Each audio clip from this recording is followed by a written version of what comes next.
So I have these really cool champagne colored chairs that I have purchased, and I plan to flip these. I plan to clean them up a little bit and then also rip the skirts off. But before I get into that, I want to have a little bit of a conversation about my intentions with this channel and more specifically with furniture flipping. So I feel like when a YouTuber puts out a video, it's almost as if they are claiming to be some sort of authority or guru on that particular topic.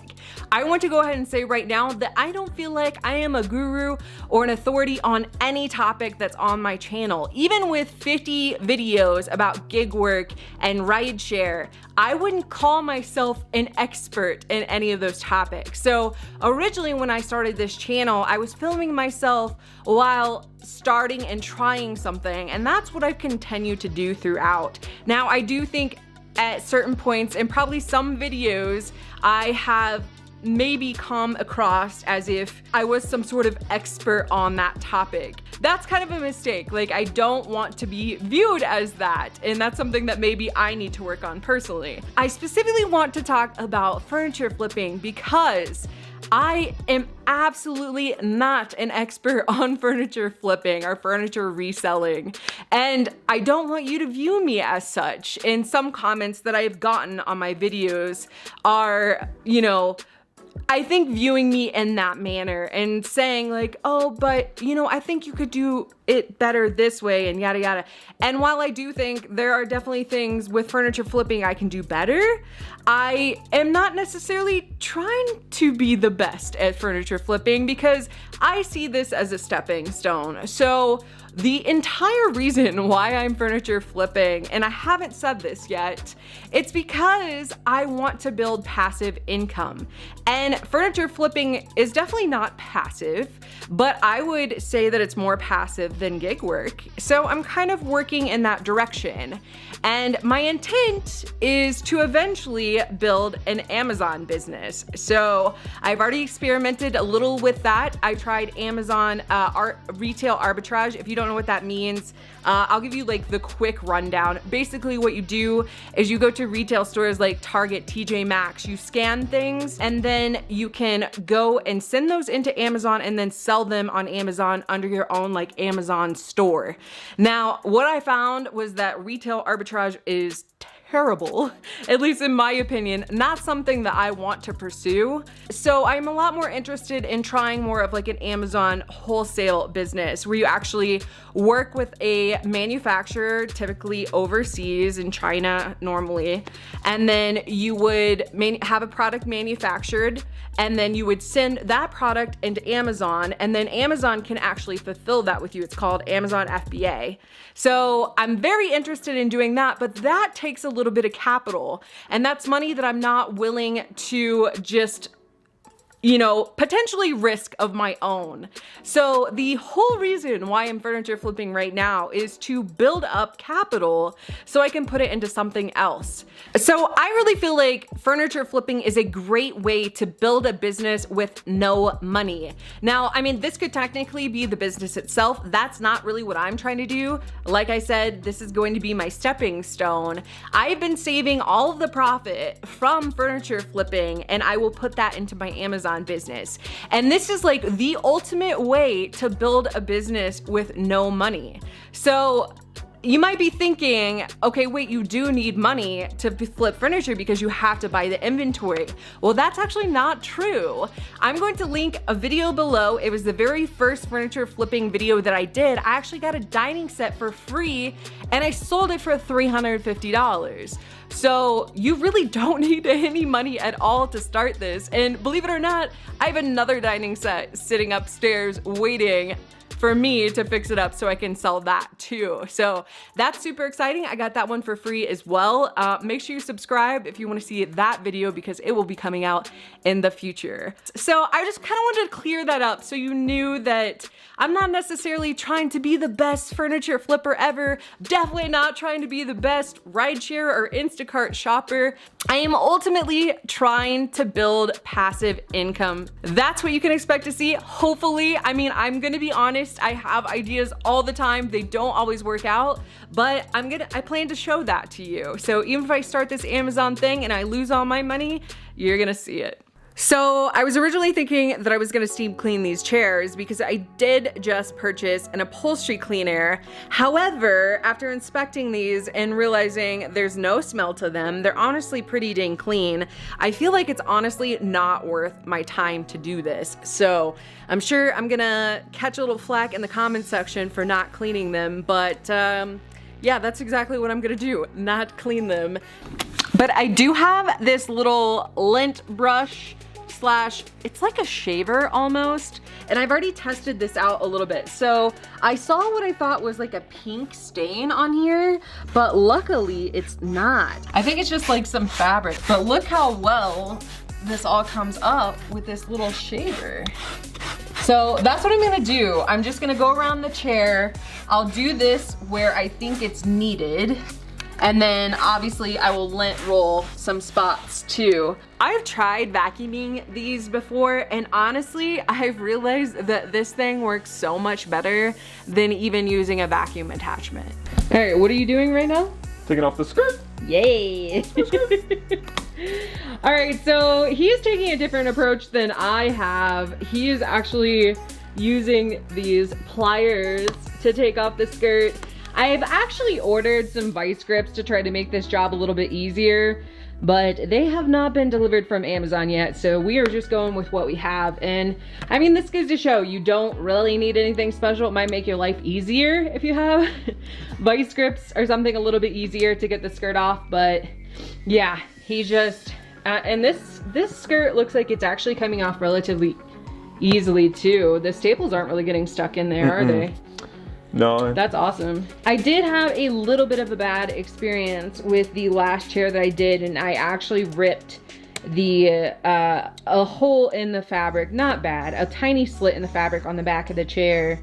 So I mean, you do obviously want to be kind of careful, but every other chair that I've done so far, it's come out pretty good. So you decided you wanted to cut this corner? Is that what you're doing? Yeah, we're gonna try. Just to give yourself a little more leverage to pull with? Exactly. Gotcha. Whoa, careful not to cut the actual chair while you're doing that. It's difficult.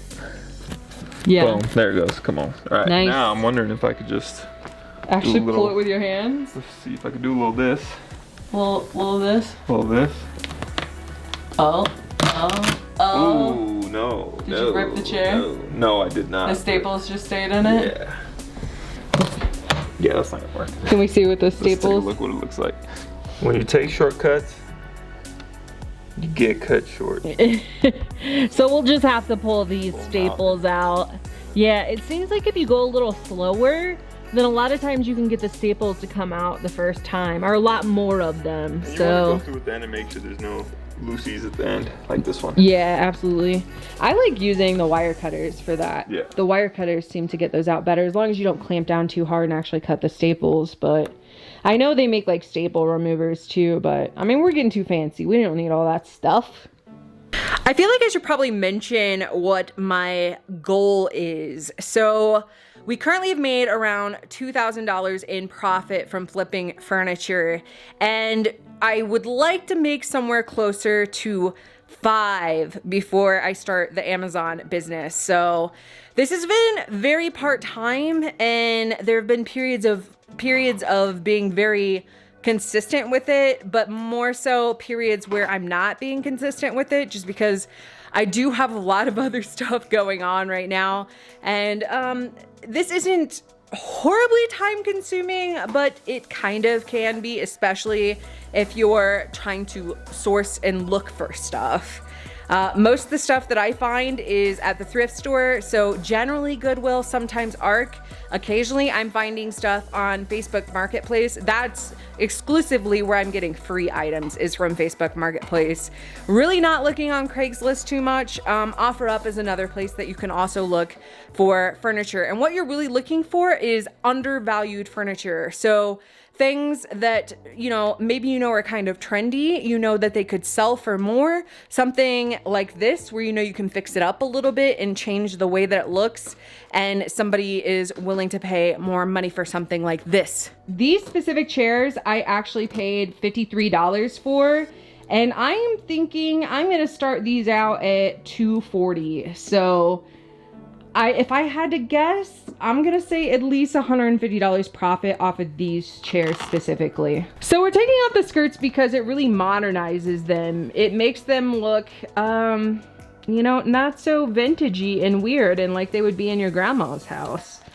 So these particular chairs have this swivel base underneath of them. So that's kind of cool. I'd say it doesn't look as good as chairs that have nice legs underneath of them. The swivel base to me doesn't look quite as good, but I think it's somewhat popular right now. People seem to dig it, and I feel like the specific color of these chairs is gonna sell well. I literally just used the lint roller on this entire chair, and 2 seconds later this guy is sitting in it. Doesn't matter how many items of furniture I have in this house, the cats always want to sit on the brand new thing. You do look quite handsome there though. So he is still working on this chair, but you can see that some staples have stuck, and we'll have to go through and clean that up. I personally like to use these wire cutters, and as long as you don't press down hard enough, these staples will come right out. So I didn't cut through it, and it just pulled right out. So you can kind of see before and after here. Weirdly enough, I think I'm actually preferring the one with the skirt on it, but that's definitely not the style. That's not what's trendy right now. So this absolutely is going to sell better than what this would. So we are going to continue as planned and remove the skirt off of this one and remove the cat.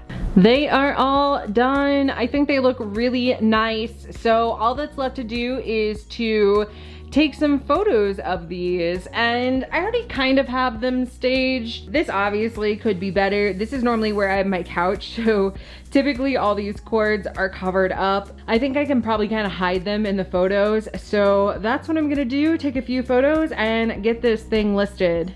All right, I have the photos taken. I will admit, I did a little bit of editing. The light in my house is horrible.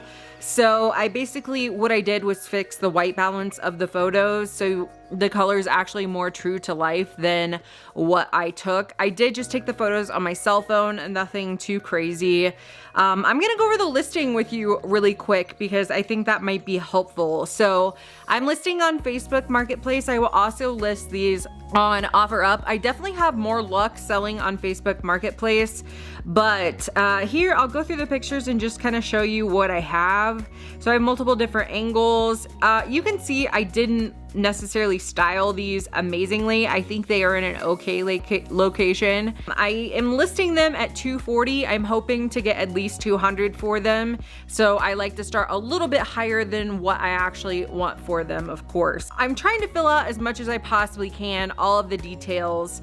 So condition, use good. I listed them as armchairs. The color is beige, mid-century modern. Oh, I forgot to mention the title. So it's champagne swivel chairs is how I titled that. So in the description, I said super cute golden beige swivel chairs. They are in great condition with very minor wear. They would look nice with boho or mid-century modern decor. They're very comfortable, will not separate. And of course, I have all the dimensions listed here. And then I say no holds, cash, or Venmo. So that description, I have kind of loaded it with keywords, things that I know do well on Facebook Marketplace. And the no holds basically means I'm not willing to wait for someone to come pick up the chairs. It's gonna be first come, first serve. Cash or Venmo are the payment types that I'm willing to accept. And I also put a lot of tags in. So champagne chairs, tufted chairs, living room chairs, MCM, which is mid-century modern. Basically anything that you can tag with mid-century modern or boho, at least in my market, does very well. Swivel chairs, beige chairs, mid-century velvet chairs, which these aren't really velvet, but I think they kind of like have that vibe to them. They're technically velour, and most of these older chairs that you pick up are not going to be velvet. They're actually going to be velour. mid-century modern tan chairs, boho, cream chairs, gold chairs. Of course, I listed a bunch of different colors. I think these kind of qualify for all the colors that I mentioned, so I think it is actually okay for me to do that. So now we wait and see how much I can actually sell these chairs for. I will probably hold strong with the $240 for at least 4 or 5 days, and then if they don't sell at $240, I will gradually start lowering the price. And the good thing about lowering the price is if anyone saves your item, they will get notified as soon as you lower the price. So it kind of brings it to their attention again, and they might go ahead and purchase if they had saved your item previously. So that's what I'm looking for if I do decide to lower something, is if, okay, do I have a bunch of people that have saved this and they're gonna get a notification as soon as I lower it. That is pretty much it. If you enjoyed this video, make sure you give it a thumbs up and subscribe if you want to continue to see this furniture flipping journey and eventually maybe a little Amazon too. But yeah, thanks so much for watching and I will see you soon. Bye.